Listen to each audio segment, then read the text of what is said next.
iPhone. Siapa yang tak kenal dengan merek handphone satu ini? Merek HP yang paling diminati di Indonesia saat ini. iPhone merupakan salah satu dari berbagai produk yang telah dikeluarkan dan diproduksi oleh Apple Inc. yang paling sukses di dunia. Lantas, apa sih Apple Inc. itu? Nah, Apple Inc. adalah perusahaan Amerika Serikat yang mendesain, mengembangkan, dan menjual perangkat elektronik dan perangkat lunak komputer. Selain mengeluarkan iPhone, Apple Inc. juga mengeluarkan berbagai macam produk lainnya, antara lain iPad, komputer Mac, Apple Watch, Apple TV, HomePad, jajaran perangkat lunak komputer, dan berbagai aplikasi profesional lainnya. Apple dikenal sebagai salah satu perusahaan teknologi papan atas dunia. Mereka dikenal akan produknya yang revolusioner, elegan, dan memiliki tingkat eksklusivitas yang tinggi. Apple Inc. didirikan dengan berbagai macam siklus yang menimpanya, mulai dari tidak adanya modal saat pertama kali membuka perusahaan, sampai perusahaan ini berulang-ulang kali hampir mengalami kebangkrutan. Apple Inc. juga melakukan berbagai repositioning atau inovasi terhadap produk yang dibuatnya. Langkah ini diambil untuk mempertahankan produk dari Apple Inc. Maka dari itu, di sini saya Ziana Walidah dengan NIM D41191911 dari Program Studi Manajemen Agroindustri Politeknik Negeri Jember akan menjelaskan tentang berbagai inovasi yang telah dilakukan oleh Apple Inc. terhadap produk-produknya. Yuk kita simak bersama-sama bagaimana sih inovasi yang telah dilakukan oleh Apple Inc. Apple Inc. pertama kali didirikan oleh Steve Jobs dan teman-temannya yaitu Steve Wozniak dan Roland Wayne di Cupertino, California, Amerika Serikat. Tepatnya berada di garasi rumah Steve Jobs. Yang diciptakan oleh Apple untuk pertama kalinya ialah komputer yang bernama Apple I pada tahun 1976 yang dibuat di garasi kediaman Steve Jobs. Pada tahun 1976, ketika bekerja pada perusahaan komputer, temannya Wozniak memperlihatkan desain barunya itu kepada perusahaan Hewlett-Packard atau biasa dikenal sebagai HP. Tapi saat itu pihak HP mengira itu barang rongsokan yang tidak ada gunanya. Bahkan saat itu Wozniak terus-terusan diejek. Di saat Wozniak merasa tidak berguna, Steve Jobs mencoba untuk menghibur dan meyakinkan Wozniak bahwa mereka berdua bisa saja membuat perusahaan komputer sendiri. Untuk meyakinkan Wozniak bahwa mereka berdua bisa membuat perusahaan komputer sendiri, akhirnya mereka sepakat untuk membuat perusahaan sendiri dan mengembangkan desain Wozniak itu. Dan Steve Jobs mengusulkan untuk memberi nama komputer pertamanya dengan sebutan Apple. Memasuki era 1980, Apple menghadapi kompetisi dalam bisnis komputer pribadi. Salah satu penantang terbesarnya adalah perusahaan IBM. Apa sih perusahaan IBM itu? Nah, perusahaan IBM adalah perusahaan ternama pertama di bidang komputer yang berhasil menguasai pangsa pasar komputer meja bagi perusahaan-perusahaan besar. Oleh karenanya, produk Apple hanya dipakai oleh beberapa perusahaan kecil yang menggunakan Apple II. Dengan ini, Apple merasa perlu mengeluarkan model baru yang lebih maju dan bersaing di bidang komputer meja bagi perusahaan besar. Maka, para perancang Apple III dipaksa untuk mengikuti keinginan Steve Jobs sebagai CEO dan founder dari Apple Inc. yang terlalu tinggi dan mungkin mustahil untuk dilakukan. Salah satu di antaranya adalah menghilangkan kipas pendingin yang menurut Steve Jobs tidak elegan. Mesin baru tersebut kemudian sangat sering mengalami overheating dan sebagian model awalnya harus ditarik dari pasaran. Apple III tergolong sangat mahal walaupun Apple berusaha mengeluarkan versi yang diperbaiki pada tahun 1983 yang juga gagal di pasaran. Namun kegagalan ini tidak menjadikan Steve Jobs menyerah begitu saja. Inovasi terus dilakukan oleh Steve Jobs dan tim agar perusahaan Apple dapat dipertahankan. Nah, di posisi ini, Steve Jobs sebagai CEO dan founder dari Apple Inc. sedikit merasa bimbang karena terdapat berbagai banyak pilihan alternatif yang akan mengorbankan perusahaannya.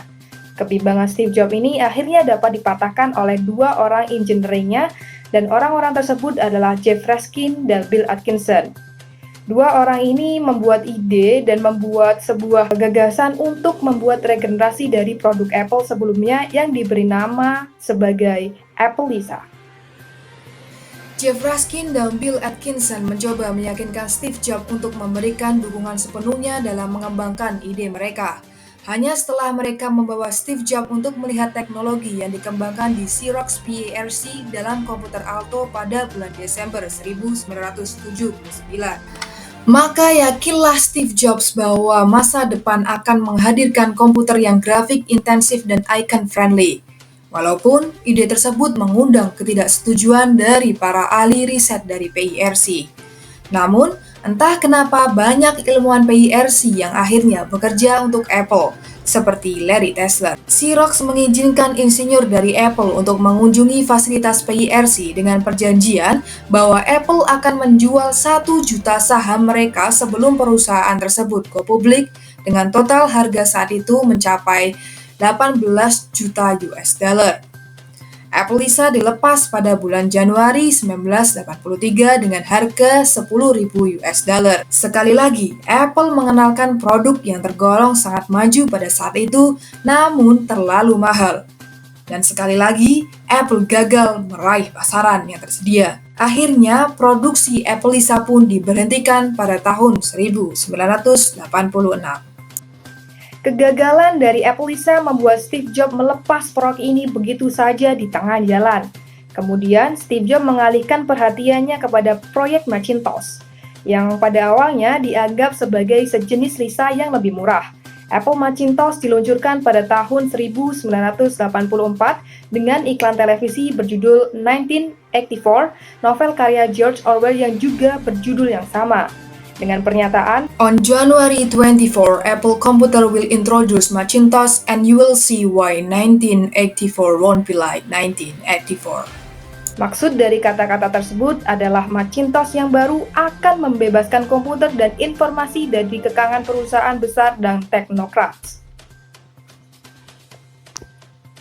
Apple juga membuahkan konsep warta Apple atau yang biasa dikenal sebagai Apple Evangelist yang dipelopori oleh karyawan Apple bernama Guy Kawasaki. Walaupun ada kekhawatiran mengenai kurangnya piranti lunak yang tersedia, layar hitam putih dan arsitekturnya yang tertutup, merek Macintosh pada akhirnya menjadi produk yang berhasil bagi Apple, bahkan sampai hari ini. Banyak yang merasa bahwa kesuksesan itu seharusnya jauh lebih besar daripada kenyataannya. Ketika Bill Gates, pendiri dan sekarang pemimpin Microsoft, mengunjungi kantor besar Apple di Cupertino, Steve Jobs menunjukkan sebuah prototipe dari antarmuka pengguna grafis untuk Macintosh. Pada tahun 1985, Microsoft meluncurkan Windows, antarmuka pengguna grafis buatan mereka sendiri, komputer IBM. Pada saat itu, sistem komputer IBM sudah di-reverse engineered dan banyak perusahaan membuat komputer yang kompatibel dengan IBM. Walaupun Apple memberi lisensi untuk beberapa produk lainnya, mereka tidak akan pernah memberi izin perusahaan lain untuk memberi komputer yang kompatibel dengan Macintosh, sehingga Microsoft bisa mendominasi pasar yang ada. Pada saat itu, Apple sadar bahwa mereka sudah terlambat untuk merebut kembali kekuasaan pasar yang pernah mereka miliki. Komputer Macintosh yang kompatibel dijual pada tahun 1990-an hanya meraih kesuksesan yang kecil. Nah, beranjak dari Macintosh yang dibuat pada tahun 90-an, kita beranjak di tahun 2000-an, di mana perusahaan Apple Inc. mulai mengalami keberhasilan yang diharapkan, mulai dari berbagai produknya yang menjadi trendsetter serta tingkat penjualan produknya yang semakin meningkat di berbagai wilayah dunia. Pada tahun 2001, Apple menciptakan MP3 player pertama di dunia, yaitu iPod. Di awal tahun 2002, Apple mengeluarkan iMac G4. Komputer ini memiliki bagian dasar yang separuh bulat dan layar datar yang ditopang dengan leher yang bisa digerakkan. Lalu, pada tahun 2007, Apple membuat iPhone. iPhone merupakan smartphone layar sentuh pertama di dunia. Smartphone ini memiliki desain seperti smartphone yang kita kenal pada zaman sekarang ini. Pada saat yang sama, nama perusahaan Apple juga dipangkas dengan menanggalkan kata komputer, yang awalnya Apple Computer menjadi Apple Inc. Langkah ini diambil untuk mewakili diversifikasi produk perusahaan. Di tahun yang sama saat peluncuran iPhone, Apple juga memperkenalkan Apple TV yang merupakan televisi yang terkoneksi dengan produk-produk Apple lainnya.